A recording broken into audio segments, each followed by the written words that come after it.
አብ ወወልድ ወመንፈስ ቅዱስ አሐዱ አምላክ አሜን። ከእንባ በቀር ምን አተረፍን? በተለያየ የኑሮ ሁኔታ ሆናችሁ በመላው ዓለም የምትገኙ ኦርቶዶክሳውያን ወገኖቻችን በሙሉ ከሁሉ አስቀድሞ በአምላካችንና በመድኃኒታችን በኢየሱስ ክርስቶስ ሰላም ፍጹም የሆነ ሰላምታ እናቀርብላችኋለን። በዓለም ሳላችሁ መከራ አለባችሁ እንዳለ መድኃኒታችን ኢየሱስ ክርስቶስ በዚህ ወቅት ቦታና ጊዜ ሳይገድበው የመከራ እሳት የማይገርፈው የዓለም ክፍል የለም። ይልቁንም በኢትዮጵያ በተለይም በኢትዮጵያ ኦርቶዶክስ ተዋሕዶ ቤተ ክርስቲያን ካህናትና ምዕመናን ላይ እየወረደ ያለውን የመከራ ዶፍ የሚያቆም ጠፍቶ በየዕለቱ ከዓይኖቻችን የደም እንባ ከማዝነብ በስተቀር ያተረፍነው አንዳችም ነገር የለም። እንባችን የሚያብስ ጠፍቷል። ከሰሞኑ ሌሊትም ቀንም እንድናነባ የሚያደርግ መከራ ከተለያዩ ሚዲያዎች ሰምተን እጅግ አዘን። ዓይኖቻችን እንቅልፍ አልባ ሆኑ። ከጣዕመ ዓለም ርቀው በየዋሻው ዘግተው ለሀገርና ለሕዝብ የሚጸልዩትን አባቶች በአሰቃቂ ሁኔታ መግደል፣ ሌሎችንም አግቶ ማጋዝ የሰሞኑ እንደ አዲስ አጀንዳ በመሆኑ ሐዘናችን የመረረ አድርጎታል። የመከራውን አሰቃቂነት ነቢየ እግዚአብሔር ዳዊት ሲገልጥ ዓይኖቼ በመከራ ፈዘዙ፣ አቤቱ ሁልጊዜ ወደ አንተ እጮኻለሁ፣ እጆቼን ወደ አንተ ዘረጋሁ። ይህ የቅዱስ ዳዊት መዝሙር የኢትዮጵያውያን መዝሙር ይሆን ዘንድ አብረን እንመልከተው። በሌላኛው መዝሙሩ ዳዊት ሰቆቃውን ሲገልጽ ማረን አቤቱ ማረን፣ ንቀትን እጅግ ጠግበናልና፣ የባለጠጎች ስድብና የትዕቢተኞች ንቀት ነፍሳችን እጅግ አጠገባት።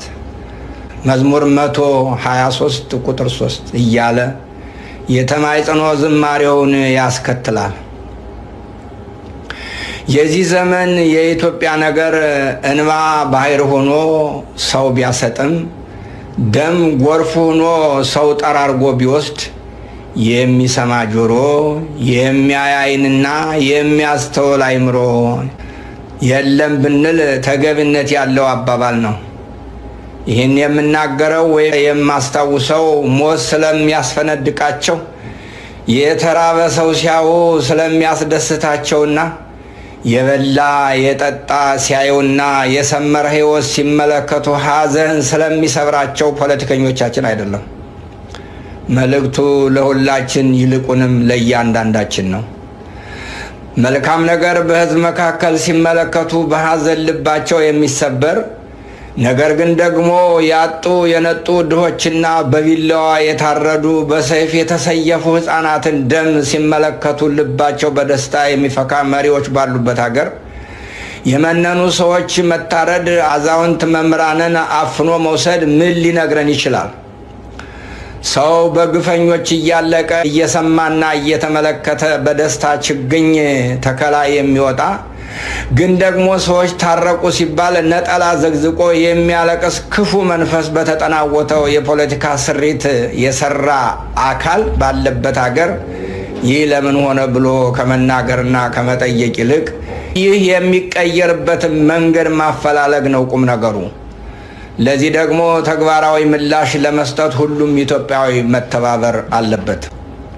ብዙ ጊዜ ቤተ ክርስቲያን አትናገርም የሚል አባባል ሚዛን ደፊ ሆኖ አይታይም። ምን ስንናገርና ማን ሲናገር ነው የምንሰማው የሚለው ጥያቄ መመለስ አለበት።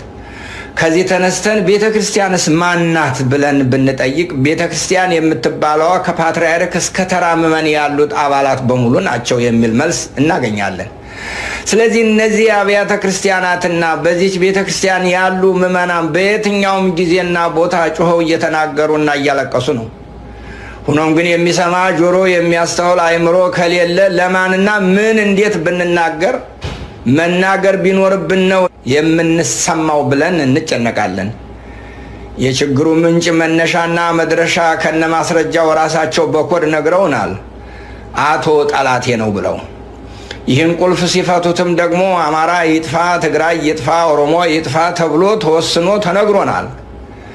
ስለዚህ እያጠፋችሁ ነው፣ ለወደፊትም አጠፋችኋለሁ እያለ የሚነግረንን መስማት ካልቻል ማን ቢነግረን ነው የምንሰማው? ገዳዩ እኔ ነኝ የማጠፋችሁም እኔ ነኝ ብሎ እየተናገረ ጦርነት በህዝባችንና በልጆቻችን ላይ አውጆ ሞክሩኝ እያለ እየፈከረ ነው። እርሱን መገዳደርና ልክ ማስገባት መብታችንን ማስጠበቅ ካቃተን ማን ቢነግረን ነው የምንሰማው? ይህንስ ለመቀልበስ ምን ነው ተቸገርን? ቤተ ክርስቲያን ይህን የሚጠይቅ የህብረተሰብ ክፍል ማለትም ሴት፣ ወንድ፣ ወጣት፣ ምሁር ምን ነው ጠፋ ትላለች። ትውልድ ከምድረ ገጽ ሲጠፋ፣ ሀገር ስትፈርስ እነዚህ አካላት ምን እያደረጉ ነው የሚለው አንኳር ሀሳብ ቤተ ክርስቲያናዊ ጥያቄ ነው። የሞት፣ የመከራ፣ የረሃብ፣ የሰቆቃ ዜና በየጊዜው እያየን እየሰማን ምን ነጋሪ ያስፈልገናል? ሞት የሚያስፈነድቃቸው፣ ሰቆቃ የሚያስጨፍራቸው መሪዎች አሉን። ለመግደል ደግሞ ከላይ እንዳልነው የመግደያ ልዩ ኮድ ሰጥተው እየገደሉ ነው። ገዳዮቻችን በግልጽ ነግረውናል። አማርኛ ተናጋሪ ጨካኝና ክፉ ነው፣ ስለሆነም መሞት አለበት። ኦሮሞኛ ተናጋሪውም ስለማይታመን፣ ትግረኛ ተናጋሪዎችም ስለሚጨቁኑ መጥፋት አለባቸው እያሉ ይህንን ክፉ ሰይጣናዊ ስራ የሚሰራ አካል አቁም በማለት መስራትና መናገርም ያለብን ሰዋዊ ግዴታችን ነው። ግዴታችንን የምንወጣው ደግሞ ሌላ አካል ሳይሆን እኛ ራሳችን ሁላችን ነን። ምክንያቱም አሁን ባለንበት ጊዜ የኢትዮጵያ ኦርቶዶክስ ተዋሕዶ ቤተክርስቲያን የያዘችው ህዝብ ቁጥር ከሌሎች አኳያ ሲታይ አብላጫ ሆኖ እናገኘዋለን። ይህ ህዝብ ተናገረ፣ ተግባራዊ እንቅስቃሴ ያደረገ ማለት አገርን መቀጠል ያስችላል ማለት ነው። ይህ እንዳይሆነ ኦርቶዶክሳውያንን ማሰቃየት ከግብር አባቱ የተማረው አሁንም ያለው ገዥ ኃይል ወደ ስልጣን ሲመጣ የሰራው መጀመሪያ ያደረገው ቅድስት ቤተክርስቲያንንና ልጆቿን ማሰቃየት ነው። እንደመጣ አካባቢ መልካም ነገር የተናገረላት በመምሰል መሰረታዊ መዋቅሯን ለመቆጣጠር ታትቷል። ሰይጣን በእባብ ተገፍቶ ሔዋንን ሰላም ለኪኦ ንግሥተ ሰማይ ወምድር እንዳላትና ለሞት ሞታ እንደዳረጋት ሁሉ ቅድስት ቤተ ክርስቲያናችንን በአደባባይ አገር ነሽ ተብላ በስውር ከሀገር እንድትጠፋ ተፈርዶባታል።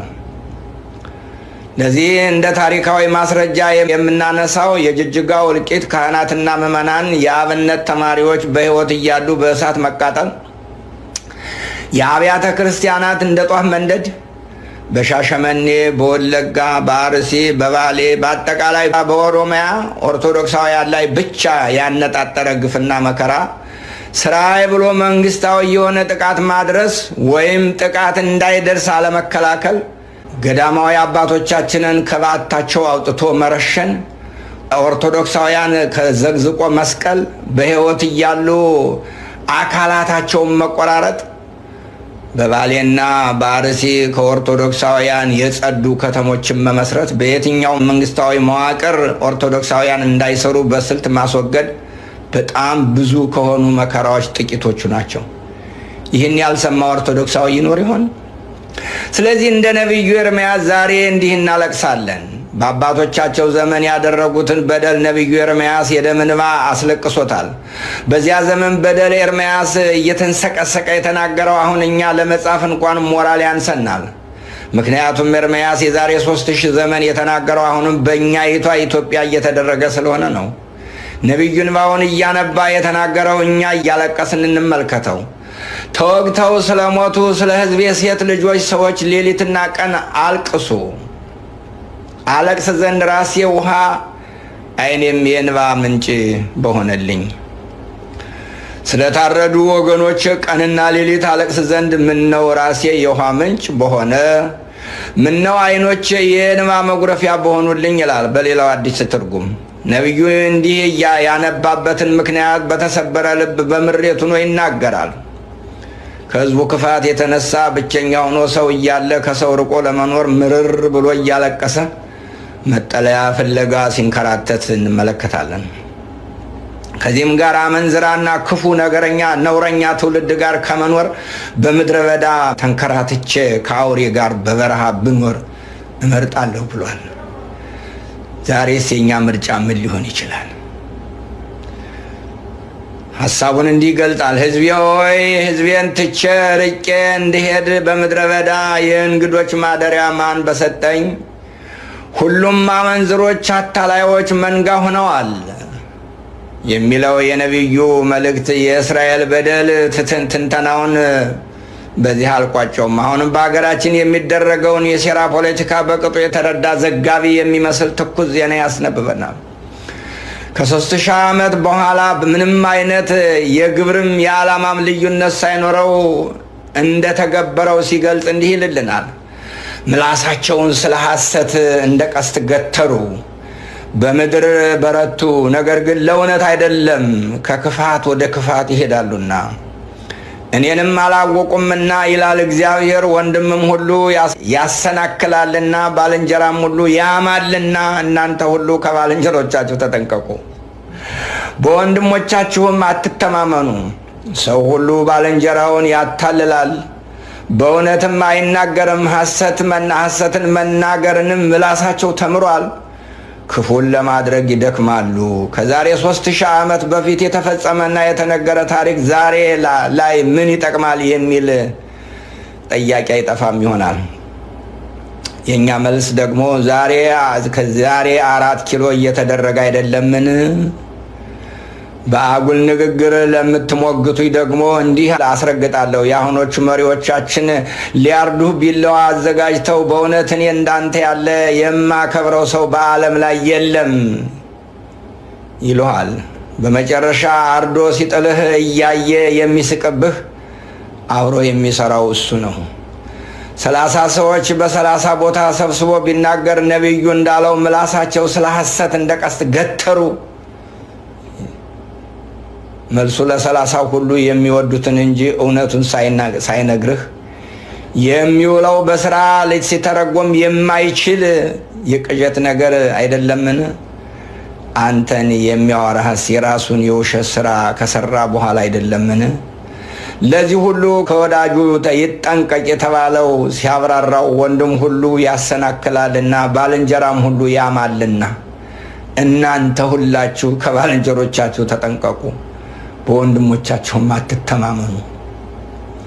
ይሄ ዛሬ ኢትዮጵያ አይሰራም ወይ? ይሄ ዛሬ በኢትዮጵያ ውስጥ ስንቶቹ በወንድሞቻቸው ታረዱ? ስንቶችስ በጓደኞቻቸው ተከዱ? አገርስ ስንት ጊዜ ደማች? ምን አይነት ፍርጃ ነው? እንዴት ሰው ከወንድሙ ሊጠነቀቅ ይችላል? ነገር ግን ዛሬ ይህ በእኛ እየተከናወነ አይደለምን? በምድራችን የለም አይደረግም ብሎ ሊከራከር የሚችል አለ? ይህስ ያላስለቀሰ ምን ያስለቅሳል? ኧረ በቃን ወገኖቼ፣ ኧረ ይብቃን ወገኖቼ፣ ሁላችን እንተባበር።